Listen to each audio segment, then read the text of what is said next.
নদিয়ার দিগনগরে অবস্থিত রাঘবেশ্বর শিব মন্দির। এর ইতিহাস ও স্থাপত্যশৈলী অত্যন্ত সমৃদ্ধ। এই মন্দিরটি নির্মাণ করেছিলেন নদিয়ার রাজা রাঘব রায়। জনসাধারণের জলকষ্ট নিবারণের জন্য তিনি এই গ্রামে একটি বিশাল দিঘি খনন করেন। সেই দিঘি থেকেই দিগনগর নামের উৎপত্তি। দিঘির পূর্ব দিকে তিনি দুটি মন্দির নির্মাণ করেন, যার মধ্যে একটি বর্তমানে বিধ্বস্ত হলেও অপরটি এখনও মোটামুটি ভালো অবস্থায় আছে। এই মন্দিরটি নদিয়া জেলার টেরাকোটা মন্দিরগুলির মধ্যে অন্যতম। মন্দিরটি একটি উঁচু ভিত্তিবেদির উপর স্থাপিত এবং এটি বাংলা চারচালা রীতিতে নির্মিত।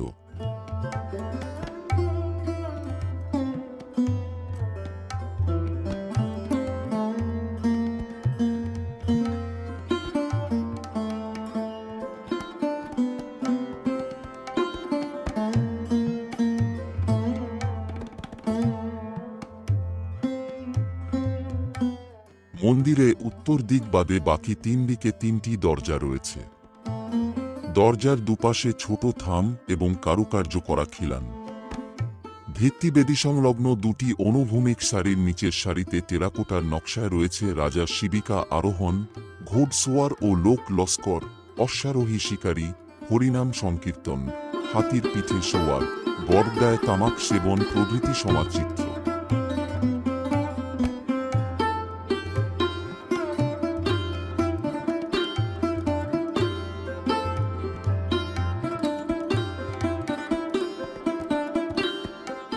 উপরের সারিতে রয়েছে হংস পঙ্ক্তির দৃশ্য। পশ্চিম দিকের প্রবেশ পথের খিলানের ওপরের চারপাশে আটচালা প্রতীক শিবালয় ও তার মধ্যে শিবলিঙ্গ রয়েছে। প্রবেশ পথের উপরে ও দুপাশে কুলঙ্গিতে নিবদ্ধ দুই সারি মূর্তির মধ্যে দশাবতার, কৃষ্ণলীলার বিভিন্ন দৃশ্য যেমন কৃষ্ণরাধিকা, বস্ত্রহরণ, কালীয়দমন প্রভৃতি প্রধান। এছাড়া রাম, বলরাম, বৃষবাহন শিব, সৈনিক, সন্ন্যাসী প্রভৃতি মূর্তির সমারোহ রয়েছে। এই মন্দিরে রয়েছে প্রচুর উৎকৃষ্ট নকশি কাজ, যা স্থানীয় খুব কম মন্দিরেই দেখা যায়।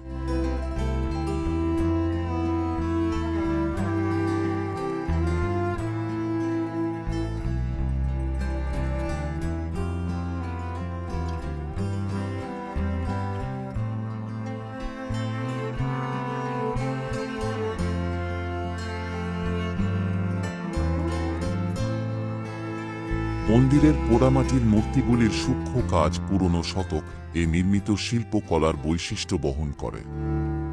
কবিগুরু রবীন্দ্রনাথ ঠাকুরের বড়দিদি সৌদামিনী দেবী, তার শ্বশুর বাড়ি এখানে থাকায় কবি এখানে বেশ কয়েকবার এসেছিলেন। বর্তমানে মন্দিরটি পশ্চিমবঙ্গ সরকার কর্তৃক সংরক্ষিত। মন্দিরে যাওয়ার জন্য কৃষ্ণনগর থেকে ট্রেনে দিগনগর স্টেশন বা বাস এ করে দিগনগর বাজারে নেমে হাঁটা পথে 5 মিনিট।